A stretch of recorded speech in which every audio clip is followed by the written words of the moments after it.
Paz e graça, meus queridos.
Graças a Deus.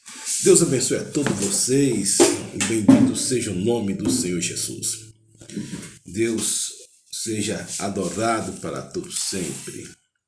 Queridos, o tema da mensagem é uma produção inútil em torno de si mesmo. Eu estava vendo uma pregação, toda essa época do ano, eu assisti uma pregação da pastora Neuza Antioquia. E ela fala restauração do Brasil. Mas ela fala da restauração do Brasil por um viés, por um primaz, por uma vertente bastante contundente. Por quê? Porque ela fala a partir... Porque o Brasil é um país, como você sabe, esse período, é um país muito forte, onde o carnaval é muito forte, onde o carnaval ele é muito preponderante. E ela fala o seguinte, que teve um profeta, né? Teve um profeta que profetizou que o carnaval ia acabar. Né? O carnaval, por quê? Porque o carnaval, queridos, não apenas o carnaval. Por trás disso, há oferendas. O ano no Brasil só começa a partir do carnaval. Por trás disso, a escola, para você ter ideia, as escolas, né, as casas, né, de macumbas, esse tipo de coisa, eles fecham. Por quê? Porque os demônios vão sair tudo para a rua para poder ter a maior eficiência possível. Em 1993, teve um profeta americano, Steve McCullough, disse que o carnaval ia acabar. E o que nós podemos observar, queridos, é que Deus, ele não se deixa escarnecer. Tudo que um homem semear, isso também se fará. Você vai ver aqui em Gálatas capítulo 6 que tudo que um homem semear, ele também vai ceifar, né? Tudo que um homem ele produzir, ele vai ter a recompensa em si mesmo. Então, o que nós podemos observar é que o carnaval é muito mais espiritual do que a gente pensa. Por isso que Deus é contra o carnaval. Porque é onde o bojo, o epicentro da carne, da liberação da carne, é realmente liberado, né? Amém? Né? E fala aqui, porque se semeia na sua carne se fará a corrupção. Mas que semeia no Espírito, do Espírito se fará a vida eterna. Gálatas capítulo 6, versículo 8. E nós estamos, queridos, vivendo em um mundo onde as pessoas são muito beligerantes, né? Hoje as pessoas são muito beligerantes e tudo é motivo que para litígio. Hoje em dia o litígio ele perpassou da esfera mundana, como se tem ouvido falar aqui, e está indo para a igreja. Então você vai ver as pessoas tendo uma imagem superlativa de si mesmo. Você vai ver pessoas tendo uma imagem superlativa de si mesmo. Pois é, pastor, mas o carnaval, o que tem a ver? O carnaval é uma festa pagã, é uma festa da carne, né? Já me lembro que quando eu estava ali em Betel, né, os pregadores, os professores falavam, né, a carne vale, carnaval, vem da carne, vale tudo para a carne. E a Bíblia fala que nós devemos cumprir as obras do Espírito, né? Porque o que semeia na sua carne, na carne se fará a corrupção. Mas o que semeia do Espírito se fará a vida eterna. Então, a oferta da carne, que é o carnaval, no seu bojo, no seu centro, na sua totalidade, ela vai de encontro com a palavra de Deus. Ela vai de encontro com os preceitos de Deus. Né? Então, e você vai ver aqui, e não vos cansei de fazer o bem, porque ao seu tempo faremos, se não houvermos desfalecido. Então, enquanto temos tempo, fazemos o bem. Né? É algo bastante contundente, mas bastante pertinente. E a questão toda, queridos, que nós podemos observar, você vê, por exemplo, há um ano atrás, houve aquela imagem do Cristo, né? Do Cristo ali no IMB, onde Cristo foi tripudiado, ali aconteceu duas coisas, né? O sacrilégio, que o sacrilégio se divide em blasfema e profanação, né? Ali Cristo foi blasfemado, né? E foi profanado a imagem do Cristo. Logo depois veio essa pandemia e como muitos têm colocado no seu Instagram, servo de Deus, os 7.000 que não se dobraram a Baal, a conta chegou. A conta chegou para aquela escola de samba. E não somente para a escola de samba, mas para todo o mundo, mas principalmente para aquela escola de samba. Você me viu falar aqui que o ápice, o bojo, né, segundo os teólogos, segundo as pessoas que se debruçam na Bíblia, né, e também conforme o Espírito Santo, o ápice do pecado não é o homossexualismo. Não, o homossexualismo é a abundância também do pecado, mas o ápice é o sacrilégio, onde existe a profanação, e a profanação, né? E o sacrilégio onde tem a profanação e se diz o outro termo, esqueci aqui, não me fala a memória. Então, existem essas duas formas, onde as pessoas pegam o objeto de culto e deteriorizam, e com verbalização, deteriorizando aquilo que é o culto representa a Deus. Né? A profanação é blasfêmia. Me lembrei agora, o sacrilégio ele se divide em profanação e blasfêmia. E nada mais sintético, nada mais sintético para comprovar isso que aquela imagem do Cristo crucificado sendo tripudiado, né, com desdém, com descaso, com indiferença pela figura de Satanás ali na escola de samba. Mas, pastor, foi essa imagem que trouxe tudo isso que nós estamos passando? Não. Mas ali você vê o ápice que chegou. Ali você vê o que chegou no ápice, ali você vê que aquela imagem ali representa a questão da população, a ideia da população em geral, né? Guardadas suas devidas proporções daqueles que não servem a Deus. Né? Então você viu que um litígio, você viu que uma tripudiação, a imagem de Jesus tratada com desdém, com descaso, com diferença e desprezo daquela imagem. Né? A imagem é clara, queridos. A imagem é clara. Você vai ver a imagem de Jesus sendo tripudiado. Todo mundo já viu essa imagem, todo mundo percebe essa imagem. Né? Até os católicos romanos, né, e algumas de outras religiões ficaram tão indignados com aquela imagem. E você vai ver ao longo dos anos, né, pessoas fazendo coisas terríveis com aquilo que a cruz de Cristo não foi aquela imagem. Né? Por exemplo, um grupo, né, chegou no meio da praça pública e rasgaram a Bíblia e fizeram coisas absurdas, coisas loucas, coisas insanas, né? Quebrando a cruz, enfim, um ato de contra até a religião, todas as religiões, principalmente a católica e evangélica e religiões cristãs, né? E quando falo religiões cristãs, eu posso até envolver as seitas, né? Que são o espiritismo, o, os mormons, os testemunhos de Jeová, né? E dentre tantos outros aí, por quê? Porque, queridos, a gente tem que saber o seguinte: o respeito pelo próximo. Só que o nível de pecado chegou tanto que as pessoas não estão respeitando mais nem a própria religião em si. A loucura, porque veja bem, nunca se ganhe com pessoa que é católica, ou espírita, ou outra religião. Por quê? Porque as pessoas vão ter muitas vezes mais ética do que um próprio cristão, que se diz cristão. Né? Certa feita eu morava numa casa onde tinha dois vizinhos. Um era de raiz africana e outro era evangélico. O evangélico era emburrado, brigava com todo mundo, era sistemático de uma forma pejorativa. E o de matriz africana era um excelente vizinho, prestativo e tal. Aí você vai ver o seguinte, como a Bíblia diz: ímpios com obra de justo e justo com obra de ímpio. Ímpio com obra de justo e justo com obra de ímpio. Vai saber, vai lá identificar, durma com um barulho desse, como dizem os filósofos contemporâneos, populares, durma com um barulho desse e depois diga que dormiu tranquilo. Pois é, então nós estamos vivendo uma sociedade onde a gente precisa saber quem nós somos para podermos agirmos daquilo que a Bíblia fala que nós somos. Mas nós vemos uma sociedade muito beligerante, né? Uma sociedade muito narcisista, que tudo é motivo para litígio, né?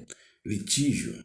Queridos, eu vejo muitas pessoas que lêem a Bíblia, né? Ler a Bíblia, queridos, você vê que as pessoas lêem a Bíblia, você vai ver muitos doutores da Bíblia. Pessoas que pegam a Bíblia ao seu bel prazer. Faraó fazia isso, Nero fazia isso. Hoje, né, quanto mais baixa a pessoa mais a pessoa se deixa, pensa, né, que ela tem o dever de pautar a Bíblia. Por exemplo, hoje os doutores de nossos dias, quem são os doutores? Quem são os influentes, afluentes de nossos dias? É Felipe Neto, é Anitta, é Pablo Vittar, é Gretchen, é Tammy Gretchen, Marta agora é jogadora de futebol, e dentre tantas outras figuras relevantes, né, de nosso país. São eles que ditam a moda, são eles que dizem que é certo ou que é errado. Poxa, não é mais a Bíblia. Peraí, pastor, mas a Bíblia ela é contemporânea. Não, a Bíblia não é contemporânea, a Bíblia ela não pode se contextualizar. Mas, pastor, a Bíblia, teve um pastor que disse que nós temos que contextualizar a Bíblia. Pois é, o pastor estava equivocado em si mesmo. O pastor estava tendo uma visão equivocada dele mesmo e da própria palavra de Deus. Né? E o pastor errou. Aquela que o pastor errou, ele foi infeliz na sua colocação. Pois é. Então, por quê? Porque a Bíblia ela tem que ser, queridos, o primórdio, nosso prumo, a nossa aquilo que vem afinar a nossa conduta com Deus, alinhar, né? Eu toco muito violão, e quando toco violão, eu tenho um aparelho que está ali no celular, e você sabe aqui que eu afino esse aparelho, né, pelo celular, tem um aplicativo, e esse aparelho vai dizer se nós estamos, se a corda vai estar afinada ou não. Então, quando eu toco ali o Mi, num afinador, né, vai estar sinal que ele está desafinado ou está afinado. Então a mesma coisa com a palavra de Deus. A palavra de Deus que nos dá direção, nos dá o caminho que nós devemos seguir, né? Como diz o salmista, escondido a tua palavra no meu coração para que eu não venha pecar contra ti. Pois é, então nós estamos, queridos, no meio de doutores, né? Doutores que nunca têm calos nas mãos, doutores, pelo contrário, que nunca foram à igreja, doutores que ainda nunca tiveram experiência com Deus e estão ditando as regras. E quando você vê assim, e tem a Torre de Babel, isso é a Torre de Babel fora da igreja. Aí quando você entra dentro da igreja, aí você vai ter uma Torre de Babel maior. Aí você vai ter os justiceiros de Deus, aí você vai ter aqueles que tem que se dizendo cristão, mas tem uma linha, né, muito semelhante a desses caras aí de Felipe Neto, de Pablo Vittar, dentre tantos outros relevantes aí no mundo secular, que são aos milhões, aos milhares. Você vai ver tantas pessoas que fazem sucesso na inutilidade, gerando uma futilidade em torno de si mesmo. Então, o que você vai ver? São pessoas que são carentes de si mesmo, né? Aí você vai ver, você chega no Evangelho, né? Você vai ver aqueles que querem mudar, mas querem mudar de uma forma errada, né? Aqueles que querem mudar a facão, né, na força da lei, são João Batista. Mas João Batista, peraí, João Batista, mas pastor, a gente precisa mudar. Pois é, precisa mudar. Mas o que a gente precisa mudar, queridos, a Bíblia já fala. Ah, mas essas figuras, elas são preponderantes. Pois é, ela pode ser preponderantes, mas pode ser João Batista. Mas João Batista não significa que João Batista ele falou que era certo, correto, mas até alguns estudiosos falam que ele falou que era certo, porém da maneira mais agressiva. E João Batista, ele tem que, para ser João Batista, você precisa estar disposto a rolar sua cabeça, né? Ter a sua cabeça prêmio, com a satisfação e com um zelo daquilo que você está fazendo. Porque se você fala algo que você quer do jeito que você mesmo sendo a verdade, então você está disposto a pagar o preço que for sem acusar nada e ninguém. Então, pois é, bem, então nós temos a geração dos João Batistas, aquele que pega a justiça própria.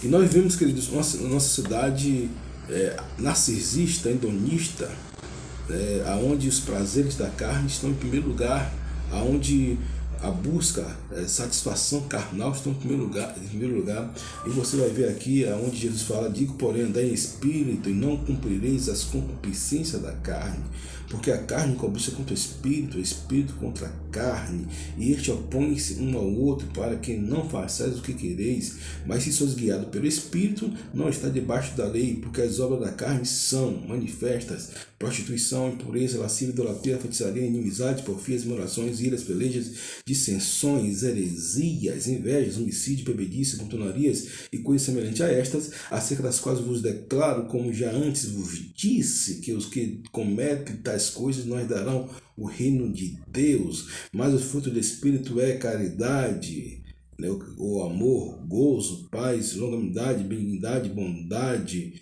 fé, mansidão, temperança. Contra essas coisas não há lei. né?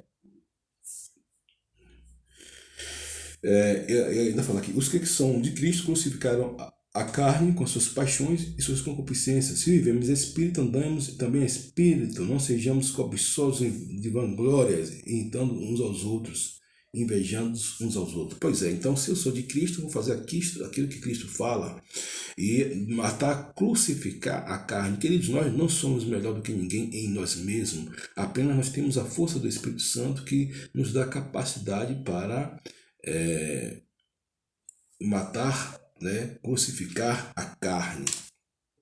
Aí você vai ver, queridos, também o Big Brother, né? Hoje em dia a ascensão Big Brother, O Big Brother é uma questão até de social hoje, onde o Brasil para ver a infutilidade, né, a inutilidade, a futilidade, não o lixo produzido por pessoas que são doentes em si mesmas, né? Pessoas que são mal resolvidas, pessoas que são litigiosas, pessoas que são beligerantes, pessoas que têm uma visão superlativa de si mesmo, né? Então você vai ver um emarado de problemas, de situações, né, pérfidas, sórdidas, né?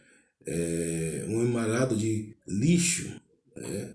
E você vai ver o seguinte, a população, né, dando pitaco e como fulano deve proceder e como fulano deve agir, né? Aí pega algumas pessoas, às vezes a pessoa ela tem o mínimo possível do lixo que tem, né, todos os ali estão produzidos, são produzidos produto do lixo. Então, do lixo que tem alguém que fala uma verdade, essa pessoa, aqueles que falam um pouco de verdade ou aqueles que têm um pouco de consciência, né, mesmo estando no lixo, aí eles são apedrejados, né, pela sociedade, são apedrejados pela mídia, né, são apedrejados pelas pessoas que estão, né, fora e que têm o direito de gerir a vida dos outros e não sabe gerir a sua própria vida. Então, é uma figura muito preponderante, não assisto, nem vou assistir, nem quero assistir, nem gosto de assistir. Mas quando você lê um jornal, quando você coloca em um site de informação, né, qualquer site sério de informação, né, de jornal, você vai ver que tem uma figura chamada Carol Conká, ou Carol Conká.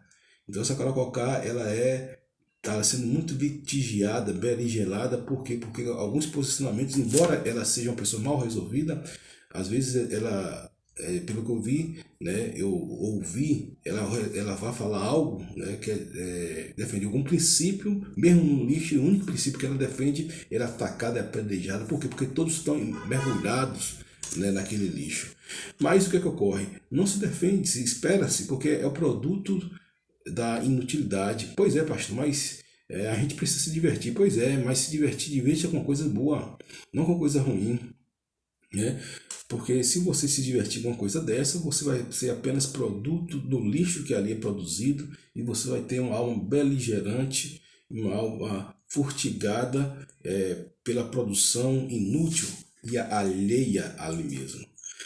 Então, queridos, o que nós podemos observar, nós escolhemos as coisas, as obras do Espírito, né? Então, nessa sociedade hedonista, narcisismo, tá? Nós devemos decidir as obras do Espírito.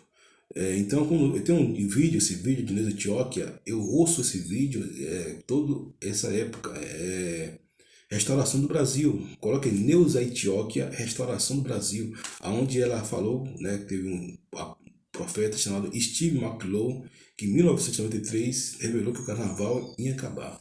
E algumas pontuações que ela fala sobre esse vídeo, né, Neuza Antioquia, nessa área, ela é bastante contundente, bastante eficiente, eficaz, né? Talvez uma das poucas pessoas que tem uma visão tão apurada no Brasil sobre isso, de forma global no Brasil, né?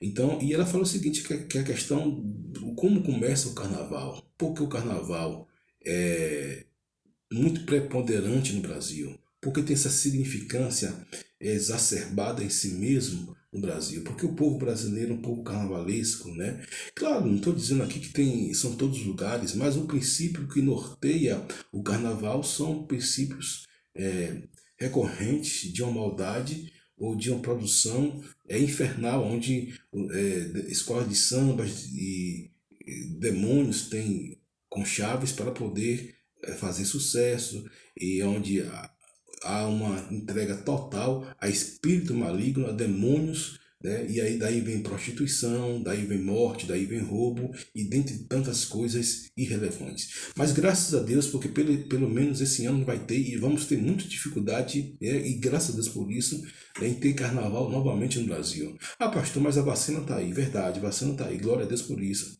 Mas só que a vacina está aí, Só que o mundo quebrou, queridos. O mundo não tem mais dinheiro. Ora, se o mundo não tem mais dinheiro, é evidente que pelo menos por 2 anos nós não vamos ter carnaval.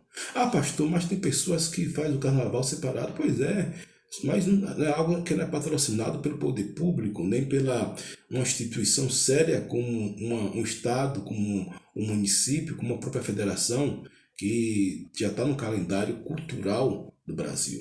Pois é, então devemos celebrar pelo menos uma ótima notícia sobre isso. É uma notícia que nós devemos glorificar Deus, exaltar Deus. É uma notícia que podemos bendizer o nome do Senhor Jesus, né? Então, por quê? Porque o carnaval ele produz só lixo. E assim não vai ver lixo. É uma festa patronizada para as pessoas serem amaldiçoadas, né, e com todo tipo de sorte de questões pérfidas e sórdidas, e o próprio prejudicado é o próprio brasileiro, né, e as pessoas que aqui vêm. Até porque, queridos, também um dos fatores que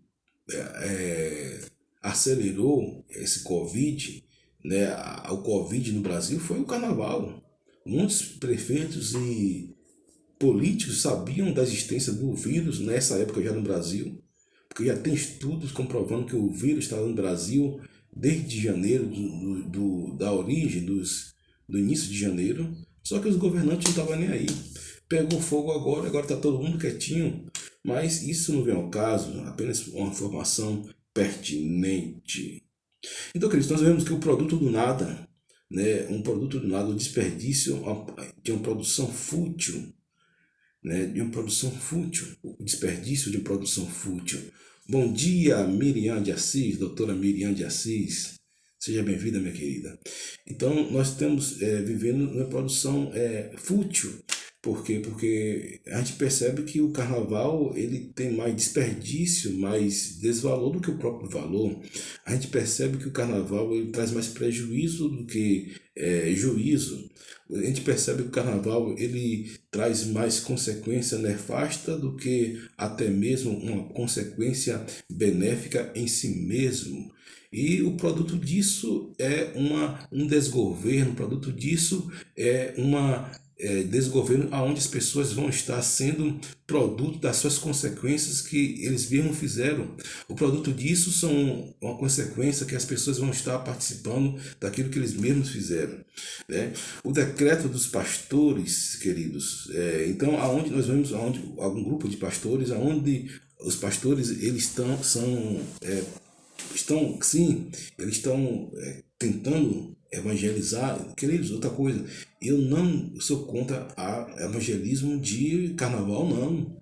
Tem pessoas que falam, pastor, mas eu sou contra. Veja bem, queridos, a questão toda é essência. Se você tem essência de si mesmo em Cristo Jesus, e você está num grupo sério, né, eu acho que não tem problema nenhum você evangelizar no carnaval, desde quando você esteja preparado. Desde quando há ministério que seja preparado. Ah, pastor, mas tem bloco que toca no carnaval, né, que se diz evangélico e sai no bloco como se fosse um bloco evangélico. Pois bem, eu não posso, nesse caso, eu não posso julgar e também eu não posso condenar. Agora, claro, se você não tem condição, se você não tem chamado para isso, queridos, não vá. Agora eu conheço pessoas que têm esse ministérios, né, de evangelizar no carnaval. O camarada traz folheto, é uma preparação, né, o ano todo para que a pessoa venha evangelizar no carnaval, né? Então, não critique, você não vai, não critique, porque nós devemos ter essa consciência que nós temos um papel, né? E nós vemos hoje, queridos, por exemplo, nós vemos um litígio onde as pessoas elas estão vivendo de acordo com aquilo que elas pensam viver, né? Eu estava vendo, eu sempre gosto, se percebe, eu sempre gosto de ouvir pessoas que são mais experientes do que eu, pessoas que têm uma linha, porque nós vemos que os verdadeiros profetas, eles não são aqueles que falam assim diz o Senhor. Os verdadeiros profetas são aqueles que somente, né, então somente fala aquilo que Deus manda falar e ele prevê o futuro. Né? Prevê o futuro, sim. Ele prevê o futuro porque ele prevê o futuro de acordo com o Espírito Santo, com a palavra de Deus. Então são os profetas que nós vemos hoje. Muitos profetas não somente são aqueles que falam assim diz o Senhor. Não, são aqueles que falam que Deus está fazendo algo novo e com a sabedoria bíblica, com a verdade bíblica, e como já falei aqui, e vai acontecer. E são verdadeiros profetas que querem trazer a santidade para Deus, né? Ou seja, pessoas santificadas em Deus. Aí você, por exemplo, você vê hoje, queridos, por exemplo, a falta de preparação de alguns pastores, de alguns ministros. É claro que tem vários pastores que são despreparados, mas tem vários pastores que são preparados, né? E você vai ver os descréditos. Por quê? Porque você vai ver, por exemplo, fizeram pesquisa onde as profissões mais queridas, perguntaram milhares de crianças, né, entre 10 a 15 anos de idade, e muitos delas queriam ser médicos, né, bombeiro, professor, e o que era mais desacreditado era o policial, o pastor e o político. Policial, pastor e político. Por quê? Porque às vezes as pessoas pegam um pelo todo. Claro que nessa três situações aqui, sempre tem aqueles que são bons, sempre tem aqueles que são honestos, sempre tem aqueles que fazem algo, né, de forma correta. Agora, o mal das pessoas é que as pessoas pegam um ponto, um contraponto e faz, né, pega o contraponto e faz algo que não venha ser de acordo com a palavra de Deus. É o contraponto, né, que, por exemplo, aonde as pessoas elas estão errando, é esse motivo de muito litígio, aonde as pessoas não estão de acordo, alinhado com a palavra de Deus. Gente, eu sou a favor de tudo que é de ministério na palavra de Deus. Eu não tenho problema com nada. Eu já falei aqui, eu sou muito bem resolvido na igreja. Eu sou muito resolvido com os pentecostais, com o neopentecostal, com os ortodoxos, batistas. Eu venho de uma origem batista tradicional, mas eu tenho mente, eu tenho cérebro, eu tenho o Espírito Santo de Deus que me conduz, me ensina, me dirige, me orienta, me faz ser uma pessoa coerente. Então, eu vejo que, por exemplo, tem muitos ministérios sérios. E é necessário que esses ministérios eles existam, é necessário que esses ministérios eles produzam, é necessário que esses ministérios, né, sejam ministérios salutares. Por quê? Porque são ministérios que vão produzir. Agora, o que as pessoas focam muito é sempre no erro, ninguém foca no acerto, né? Eu sei, como falei para vocês aqui, vai acontecer coisas, né, em alguns ministérios que vai entristecer. Jesus já sabia disso. Você sabia que Jesus, quando escolheu Judas, Jesus já sabia que era Judas. Jesus já sabia o tropeço de Pedro, mas Jesus apostou em todos eles, porque Jesus ele ama o pecador, mas não ama o pecado. Vocês do YouTube, sejam abençoados em nome de Jesus.